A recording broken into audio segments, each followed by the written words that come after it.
Seexanni Yesuusii wajjiniin nu hin danda'u. Yesuusiin ala garuu nutti taphata akka barbaade akka yaada garaa isaa nu godha. Yesuusii wajjin garuu mil'atee nu ilaaluu nu hin danda'u. Nu hin danda'u. Ana hin danda'u, isin hin danda'u. Dhaggeettanii?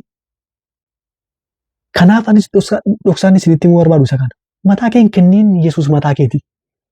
Waan biraatti dabarsitee hin kennin Yesuus. Qaroominatti Yesuus dabarsitee hin kennin. Haadha manaa keessan abbaa manaa keessatti dabarsitanii hin kennina. Dhala keessatti dabarsitanii hin kennina. Jaalala isaaf qabdan waan biraatti dabarsitanii hin kennina. Waan biraatti hin kennina. Waan biraatti dabarsitanii hin kennina. Yesuus akka jechuun barbaada. Akka bofaa bishaan ta'a gaafa ittiin jedhu sana anaan dabarsitanii umaatti hin kennina. Umaatti hin sharafina. Gaabbii yeroo isaan eegne akka hin gaabbineef ani isinitti hima. Gaabbii yeroo isaan eegne akka hin gaabbineef isinitti hima. Yihuudaan baay'ee nama gaddisiisa. Inni gooftaa Yesuus dabarsee kenne sun. Gaabbii yeroo isaan eegne yeroo inni gaabbuu agarra. Gaabbii yeroo isaan eegne gaafa inni isin jedhu Yesuusin dabarsee kennee ka'ee Yesuusin dabarsee gaafa sammuu isaa keessatti Yesuusin dabarsee kennuudhaaf gaafa yaade hin gaabbine. Yesuusin dabarsee kennuudhaaf hangafa lubootaaf mootota bukkee gaafa dhaqu gaafa karaarra deemaa jiru hin gaabbine. Mootota fuuldura dhaabatee Yesuusin dabarsee kennuudhaaf gaafa agiriimentii waliigaltee gaafa mallatteessu hin gaabbine. Meetii soddomattan gurguradha gaafa jedhu hin gaabbine. Yesuusin dabarsee kennuudhaaf gaafa jala qabee fide hin gaabbine. Yesuusin haammatee dhungatee jalqaba waliigalteedhaan dhufe. Inni dhaqee haammadhee ani isa dhungadhu sun isa qabadhaa jedhee dhufe. Gaafa dhufee haammatee gaafa dhungatu hin gaabbine. Yesuusin dabarsee kennuuf deemaa jira. Dhaggeettanii? Yesuusin qabanii gaafa isaan deeman hin gaabbine.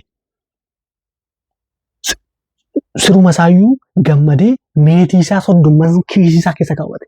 Hin gaabbine. Hin deeman. Fudhatanii gaafa deeman hin gaabbine.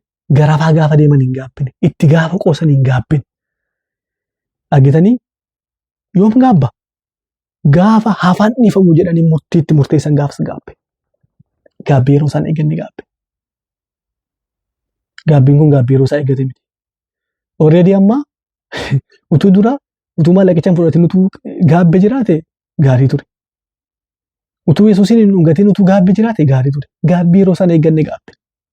Maal jedhee dubbata? Maal jedha? Nan gaabbe jedhama. Nan gaabbe. Nan gaabbe. Kana gochuu kootti nan gaabbe jedha. Gaabbii yeroo isaan eegganne. Maaltu nu dhibee jedhani?